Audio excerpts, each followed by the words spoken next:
In Mark Johnson's most recent book, The Meaning of the Body, which is great by the way, there's a section in which he talks about something that Eugene Gendlin writes on. Eugene Gendlin's a phenomenologist. And Gendlin is cited as talking about poetry, or really rather about certain things that poets do. And there's this great section where he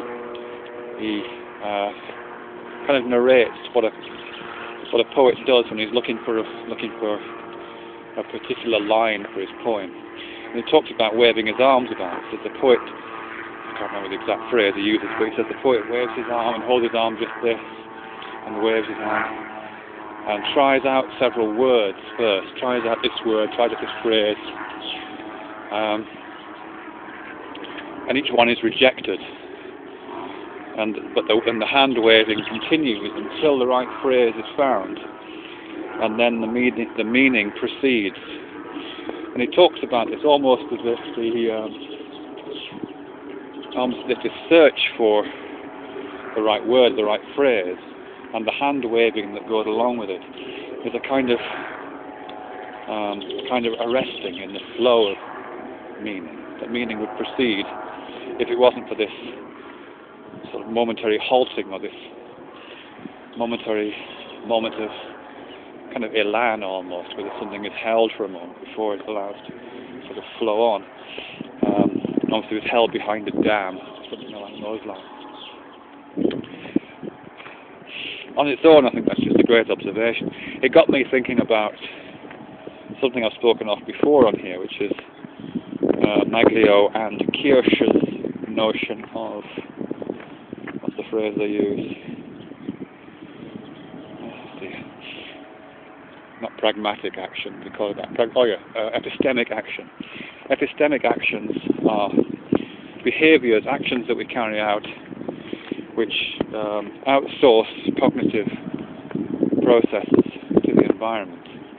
And the example I used last time I was talking on this was how chess players, particularly novice chess players, when they're thinking about what move to make next, they would typically pick up the chess piece that they're thinking about moving and try it out in a few places first.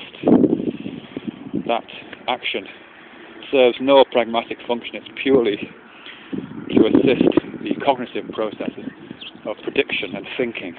They're kind of simulating. I've just been talking about simulation. It helps the simulation along, I think. That's kind of what's happening there. And so it's epistemic action. Helps to create the knowledge of what they should do next. And it seems to me there's some sort of relationship, possibly, between this epistemic action, these movements which tentatively simulate parts of the future, and perhaps ease the flow of meaning toward that future, so it's not impeded.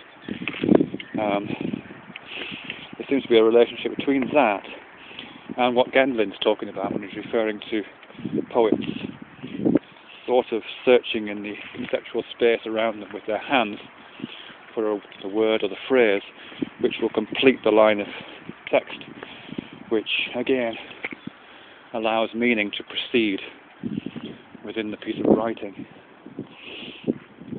I certainly find myself doing similar things to that all the time in these videos. I constantly feel like I'm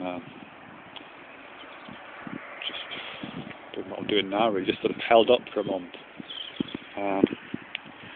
And it feels as if I have to sort of reach and swat away the clouds of confusion, or maybe just try to take a little tiny screwdriver and prise open the meaning of the next bit, really. That's sort of where it feels, at least.